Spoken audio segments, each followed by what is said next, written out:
साधना का परम लक्ष्य है चित्त शुद्धि। एक व्यक्ति नदी किनारे एक कुटिया बनाकर रहा करता था। वह वहां रहकर नियमित रूप से जप तप किया करता था। वर्षों की साधना से उसे कुछ सिद्धियां भी प्राप्त हो गईं और अपनी उन सिद्धियों का प्रयोग वह भांति भांति के चमत्कार दिखाने में करने लगा। देखते ही देखते हजारों लोग उसके अनुयायी और प्रशंसक बन गए।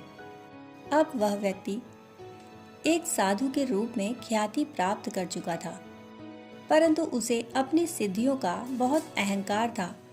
अपने प्रशंसकों और अनुयायियों की बढ़ती संख्या को देखकर उसका अहंकार और भी बढ़ चुका था।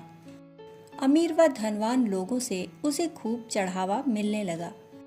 फलतः धनवान लोगों के साथ उसका व्यवहार मधुर होता, परंतु आम आदमी व गरीब लोगों से मिलने में उसकी कोई रुचि न होती।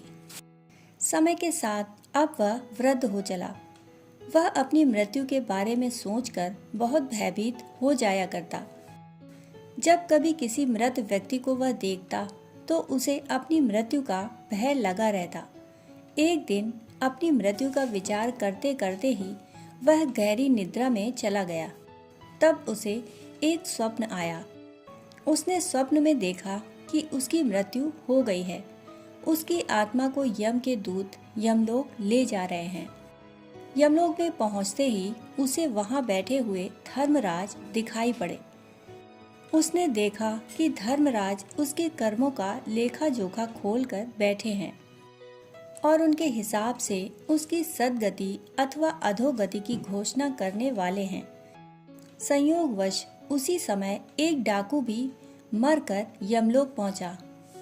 धर्मराज अब दोनों की गति पर विचार कर घोषणा करने वाले थे, परंतु धर्मराज ने दोनों से कहा, इससे पहले कि मैं अपना निर्णय सुनाऊं, मैं तुम दोनों को अपने विषय में बोलने का अवसर देता हूं।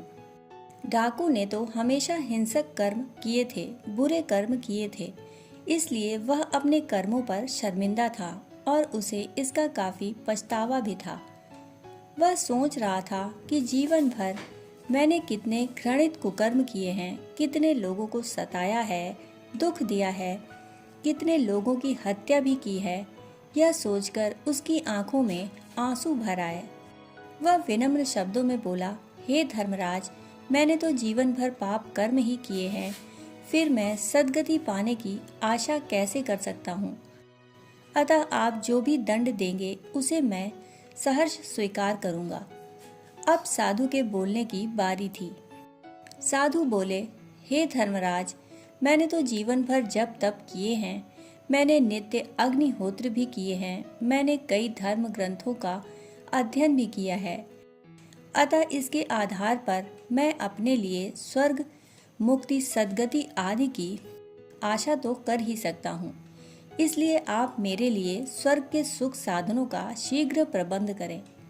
धर्मराज ने दोनों की बातें सुनी। फिर पहले डाकू से कहा, तुम्हें दंड दिया जाता है कि तुम आज से इस साधु की सेवा करो। डाकू ने सिर झुकाकर धर्मराज की आज्ञा स्वीकार कर ली, पर धर्मराज की यह आज्ञा सुनकर साधु ने आपत्ति जताते हुए कहा, महाराज, इस पापी के स्पर्श से तो मैं अपवित्र हो जाऊंगा। फिर मेरी भक्ति तपस्या का क्या मोल रह जाएगा, फिर पुण्य कर्मों का क्या महत्व रह जाएगा। धर्मराज को साधु की बात पर बहुत क्षोभ हुआ। उन्होंने कहा, जिसे तुम डाकू कह रहे हो उसे कम से कम अपनी गलती का एहसास तो है, पर क्या तुम्हें अपनी गलती का एहसास है? तुम जीवन भर जप तप का आडंबर करते रहे, पर क्या कभी जप तप को अपनी चित्त शुद्धि का साधन समझ पाए? तुम तो सिद्धियों और चमत्कारों को ही सर्वोपरि मानते रहे। जप तप तो चित्त शुद्धि का साधन है और चित्त शुद्धि होने पर ही साधक को मोक्ष, मुक्ति, इष्ट दर्शन आदि दुर्लभ सिद्धियां प्राप्त होती हैं। फिर धर्मराज आगे बोले, तुम तो जीवन भर अहंकार का प्रदर्शन करते रहे, धनवान लोगों को ही अपने आश्रम में आश्रय देते रहे, दरिद्र नारायण के लिए तो तुमने कभी कुछ सोचा ही नहीं। इसलिए तुम्हारी तपस्या निष्फल रही। इसलिए तो तुम वर्षों के तप के बाद भी अहंकार ग्रस्त ही रहे। तुम यह जान ही नहीं सके कि सब में एक ही परमात्मा का वास है और सब में एक ही आत्म तत्व समाया हुआ है। अस्तु तुम्हारी तपस्या अधूरी और निष्फल ही रही। अतः आज से तुम इस डाकू की सेवा के साथ साथ अन्य दीन दुखियों की सेवा करके अपना तप पूर्ण करो। उसी तपस्या में फल है जो अहंकार रहित होकर की जाए। ऐसी तपस्या ही अंततः ईश्वर प्राप्ति, मोक्ष, मुक्ति आदि का आधार बनती है।